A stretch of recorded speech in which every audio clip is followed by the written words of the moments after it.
The film canister sat in a storage locker at Long Bin for 6 weeks before anyone screened it. Specialist 4th Class Danny Reardon, Signal Corps, assigned to document Firebase conditions for an engineering review, had driven out to Firebase Cudgel on the morning of March 19, 1969, expecting to photograph drainage problems. What he filmed instead was something the after-action report would spend 11 pages trying to explain. The camera pans left across the perimeter. Slow, steady hand for a kid who'd never seen anything like this. Bodies in NVA khaki radiate outward from a single howitzer pit like spokes on a wheel. The pattern is wrong. Any experienced infantry officer watching this footage would tell you the same thing. Defensive fire from a fixed position creates a kill zone in one direction, maybe two if the position has overlapping fields of fire. This was 360 degrees, every direction. Brass casings ankle deep in the mud around one gun. Reardon's footage runs 14 minutes. If you've got family who served at Cudgel, or know details the official record missed, drop it in the comments below. A like and a subscribe keep these stories from staying buried in archive boxes where nobody finds them. The engineering review never happened. The film got reclassified and pulled into the Division Intelligence section, because what it showed didn't match any standard engagement model. A single 105mm howitzer position, gun destroyed, barrel split, surrounded by an estimated 207 enemy killed in action within a 70-meter radius. The rest of the dead, another 160 or so, stretched back along the wire and into the tree line. 400 NVA regulars from the 66th Regiment had hit Cudgel just after 2 a.m. The Firebase had a garrison of 84 Americans. 31 were wounded in the first 5 minutes of the attack.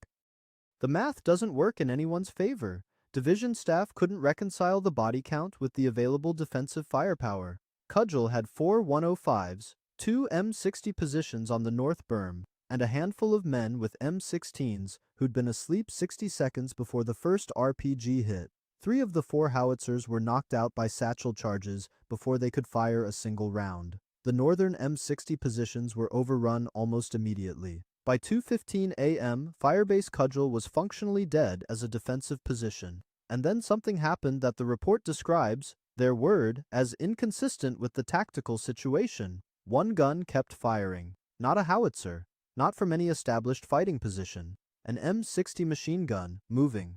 The audio on Reardon's footage picks up distant fire the next morning. Some ARVN unit across the valley, but you can still hear men in the background at Cudgel talking about what they'd seen during the night. One voice, never identified, Reardon didn't log names, says, "He was just standing in the open, walking, firing from the hip. I thought he was already dead." The sergeant in question was 24 years old. He'd been in country 9 months. His weapon had a cracked feed tray cover that should have made sustained fire impossible. The NVA had already breached the wire on 3 sides. Standard doctrine said to fall back to the command bunker and call for illumination rounds from the nearest fire base. He didn't fall back. He walked forward, into 400 enemy soldiers, with a broken machine gun.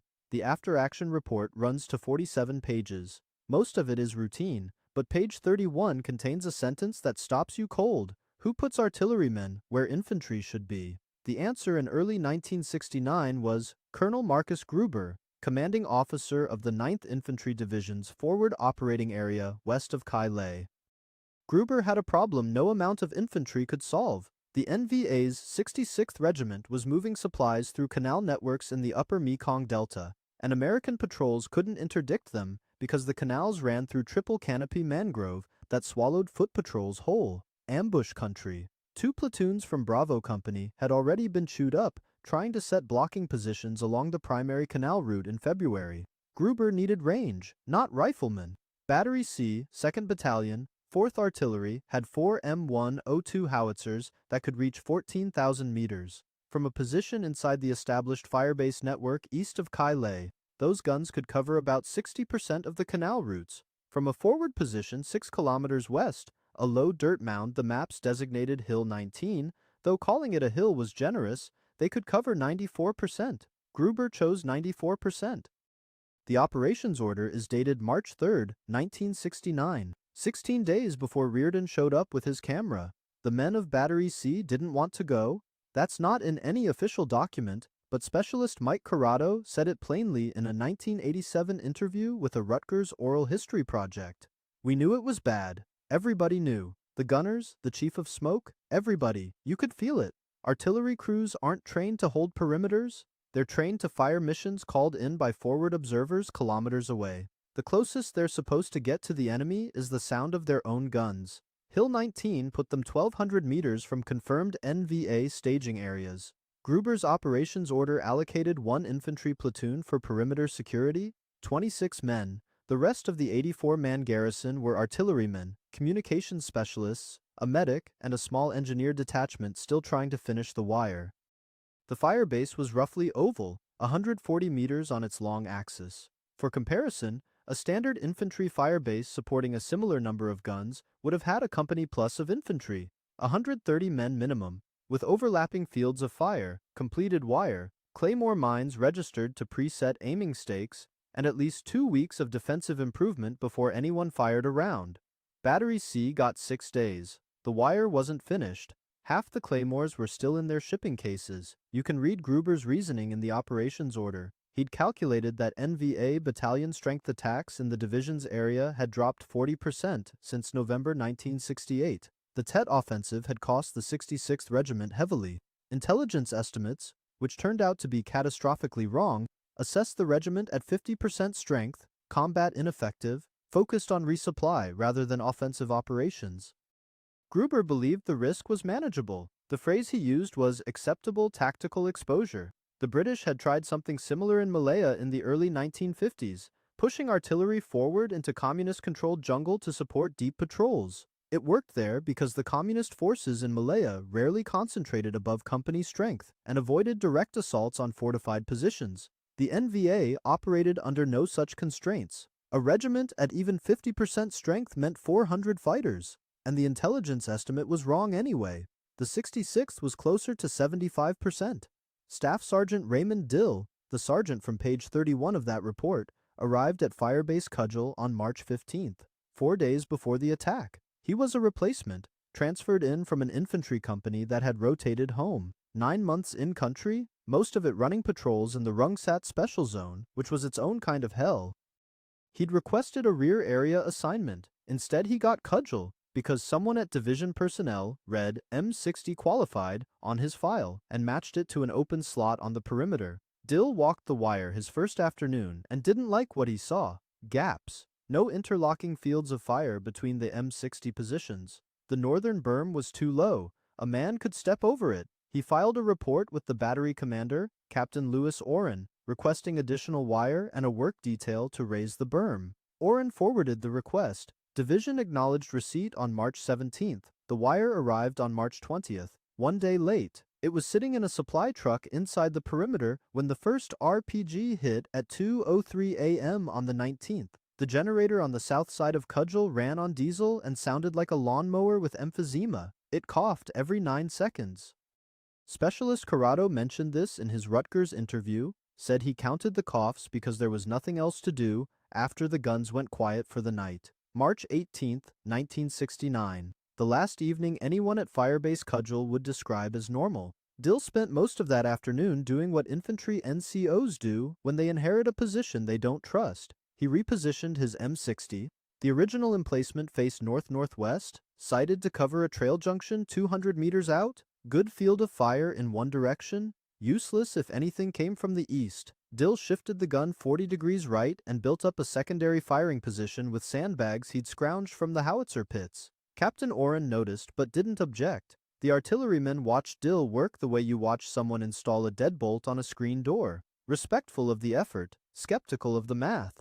Dill's assistant gunner, PFC Tony Marchetti, helped him stack bags until dark. Marchetti was 19. He'd been in country 2 weeks. The smell that evening was diesel exhaust mixed with the particular wet rot sweetness of delta mud at low tide.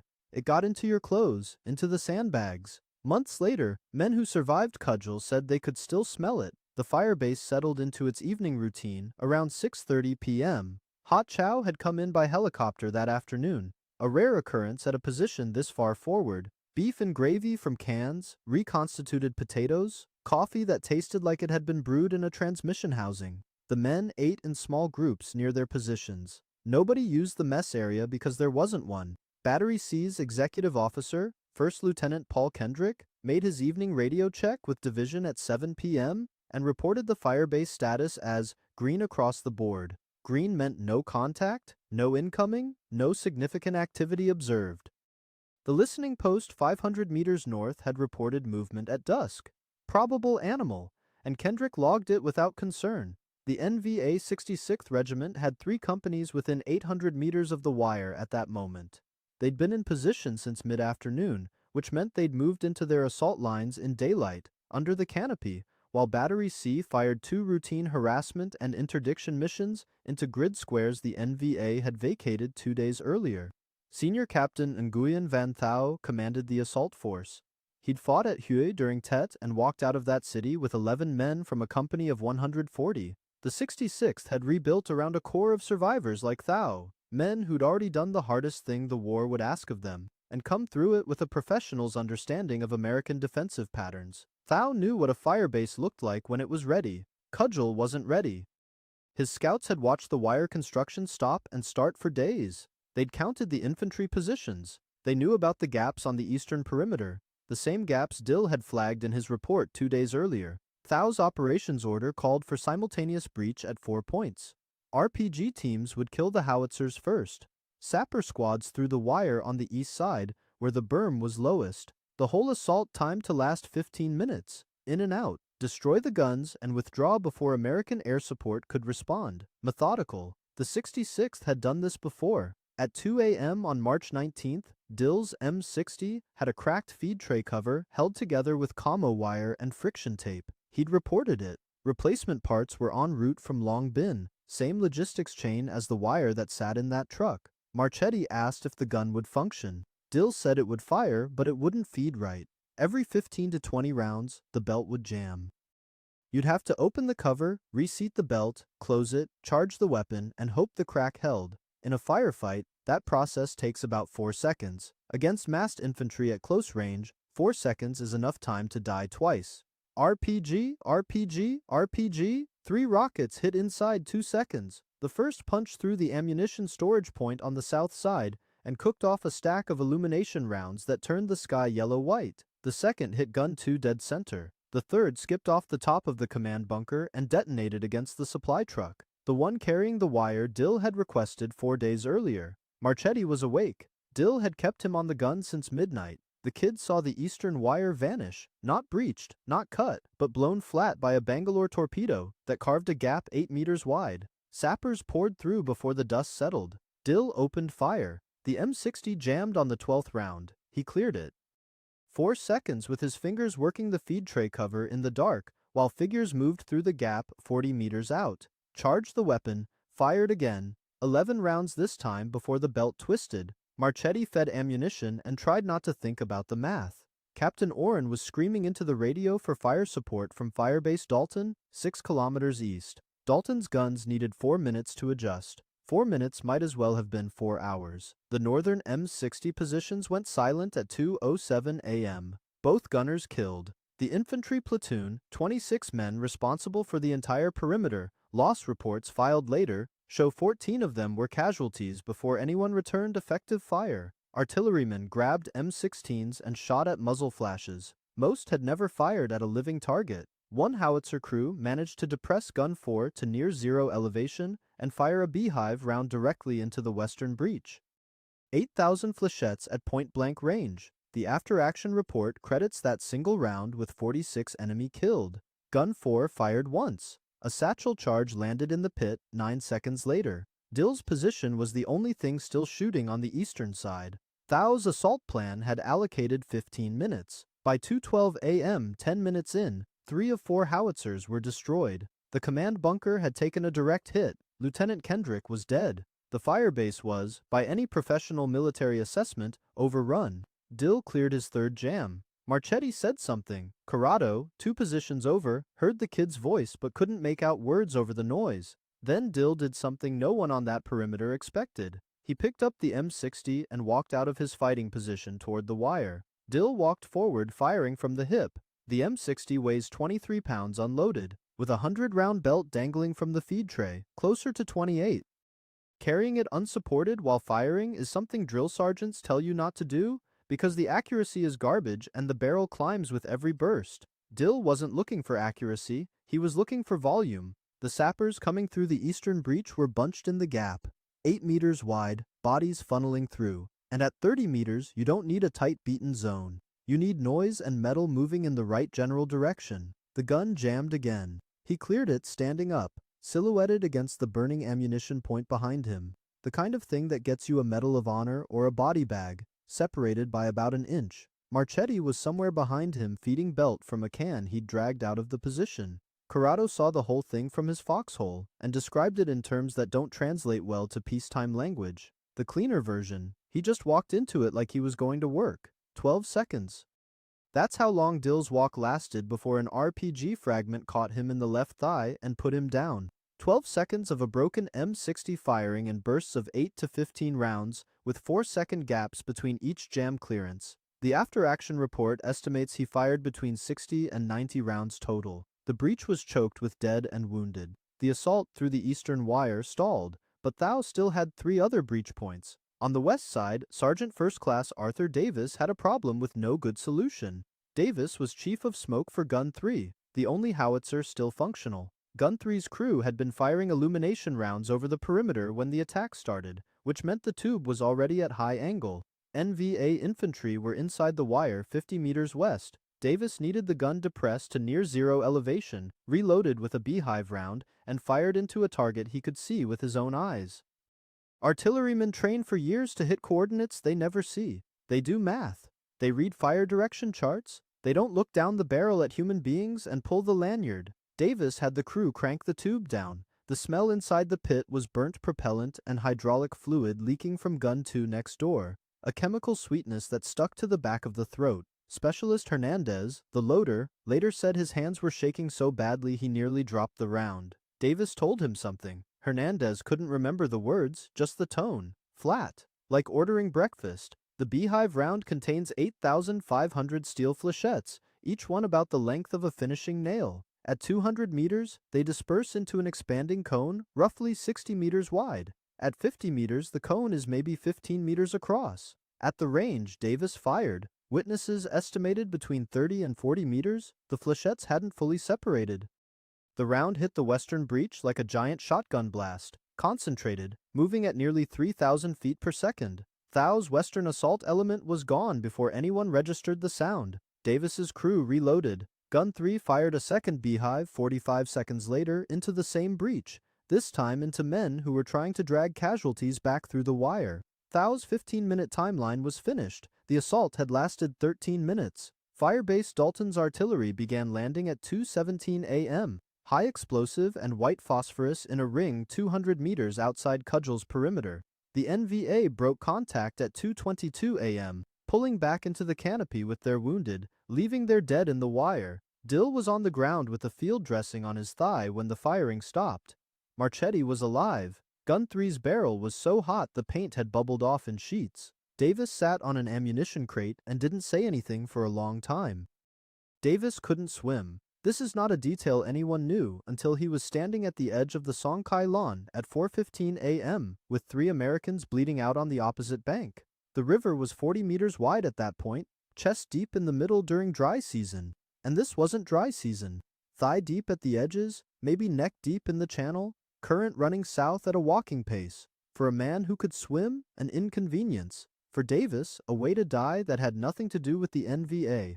The 3 wounded men, Specialist Crowell, PFCN Han, and a Kit Carson scout whose name the records render as Bow or Bow depending on the document, had been part of a 2-man listening post reinforced with the scout. They'd been caught outside the perimeter when the attack started and made it across the river heading away from the Firebase, which was the right call at 2:03 a.m. when the wire was being shredded and the sky was on fire. Crowell took shrapnel crossing the open ground south of Gun 1. Nan caught a rifle round through the forearm. The scout was hit somewhere in the abdomen. Again, reports vary. By 4 a.m. the firing had stopped. Dalton's artillery had gone quiet, and someone on the south berm heard Crowell yelling across the water. Oren was dead by then. The senior man inside the perimeter was Davis. The British had tried river crossings under fire during the Malaya emergency, small unit stuff, patrols fording streams with wounded, and the lesson they took away was simple. You don't cross running water carrying a casualty unless the alternative is worse. The alternative here was 3 men bleeding in the dark on a riverbank with no medic, no radio, and an NVA regiment somewhere in the tree line behind them. Davis found an air mattress in the wreckage of the supply point, one of the inflatable pads the crews slept on. It had a slow leak. Hernandez noticed him blowing it up and patching a seam with the same friction tape Dill had used on his feed tray cover, the tape that held everything at Cudgel together.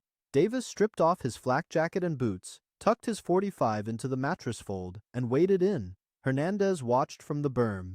He said later that Davis moved into the water like a man walking onto a frozen lake, testing every step, arms out for balance, the mattress pressed flat against his chest. The river came up past his waist in the first 10 meters. Davis is a big man, 6'1", maybe 200 pounds, but the current pushed him sideways and he went under briefly near the center channel. The mattress popped up first. Then Davis, coughing, feet scrambling for the bottom. He found it, kept moving. The far bank was mud and grass, and he crawled up it on his hands and knees in the dark toward the sound of Crowell's voice. He still had to bring them back. Crowell could walk with support. Non couldn't use his right arm but was mobile. The scout was unconscious. Davis put the scout on the air mattress face up, told Crowell to hold the man's head above water, and the 4 of them went back into the river, Davis pulling the mattress with one hand, Crowell stumbling beside him, keeping the scout's face clear, Non waiting with his good arm raised, trying to keep his wound above the waterline. 40 meters of black water in the dark, with the air mattress losing pressure and the current pushing all 4 of them downstream toward a bend where the bank dropped off into nothing. They made it across 11 meters below, where Davis had entered. Hernandez and 2 artillerymen pulled them up the berm. The scout was still breathing. The air mattress was flat. Davis went back. He'd left his boots on the far side. He crossed the river a 3rd time, alone, retrieved his boots, and came back. Hernandez asked him why. Davis said they were the only pair he had that fit. This is in the after-action interview. The interviewing officer apparently didn't know what to do with that answer, because the transcript just reads pause, and then moves to the next question. Dawn came at 5:48 a.m. The Firebase looked like someone had put a grenade inside a model and closed the lid. 3 of 4 howitzers destroyed. 14 Americans dead. 22 wounded. The NVA left 87 bodies in and around the wire. Thou's 66th Regiment reported the action as a success. Guns destroyed, Firebase neutralized. By their operational metrics, they were right. The river was brown and flat and moved south like it hadn't noticed any of it. Davis stood in the East Room of the White House on November 19, 1968, with his neck cinched into a dress uniform collar that didn't fit right, while Lyndon Johnson draped the Medal of Honor over his head and said words that cameras recorded and microphones preserved on 3/4-inch tape. The ceremony lasted 4 minutes. Davis shook the president's hand. Johnson looked tired. Everyone in that room looked tired by November of '68. The footage went into the National Archives. Reel number LBJ-WHF-1-73, filed under White House social events, subcategorized as military award ceremonies. It sat there for 26 years. In 1994, Robert Zemeckis needed footage of a Medal of Honor ceremony for a movie about a fictional soldier from Alabama who keeps stumbling into history. The visual effects team at Industrial Light and Magic pulled the Davis reel, digitally removed his face, and composited Tom Hanks over it. Same room. Same angle, same presidential hands placing the same medal. Hanks's face moved where Davis's had been. Jaw, blink rate, the slight forward lean matched frame by frame. The scene runs 11 seconds in the finished film. Forrest Gump grossed $677 million worldwide. Roughly 2 billion people have seen some version of that footage. The face they saw belongs to an actor. The body belongs to a sergeant from Pittsburgh who couldn't swim and crossed a river 3 times anyway. Davis never commented on it publicly. The records don't show whether anyone from Paramount contacted him before production, and the film credits don't mention his ceremony by reel number. You can find the original footage if you know what to look for. The uniform is different from what Hanks wears in the rest of the film. The lighting has that flat government camera quality, and Johnson's hands move with the mechanical gentleness of a man who'd done this too many times. But you have to already know it's Davis to see Davis. Dill received the Distinguished Service Cross. The citation runs 211 words and mentions the M60 by name 4 times. It leaves out the repeated jams, and it leaves out Marchetti. Marchetti got a Bronze Star with V device, which is the award you get when someone above you gets the DSC and the paperwork needs to acknowledge you were also there. Hernandez received nothing. The loader who nearly dropped the beehive round, who watched Davis wade into a river he couldn't swim and then pulled wounded men up a muddy berm in the dark. The system had no category for what Hernandez did. He helped. Helping doesn't have a form. The after-action report for Firebase Cudgel runs 47 pages. Colonel Gruber signed the summary endorsement. The report describes the perimeter defense as adequate given available resources. 5 words covering a lot of ground that the dead couldn't argue with. The classified annex, which dealt with the intelligence failure regarding the 66th Regiment's approach route, stayed sealed until 1991, when it was finally released under a FOIA request filed by a graduate student at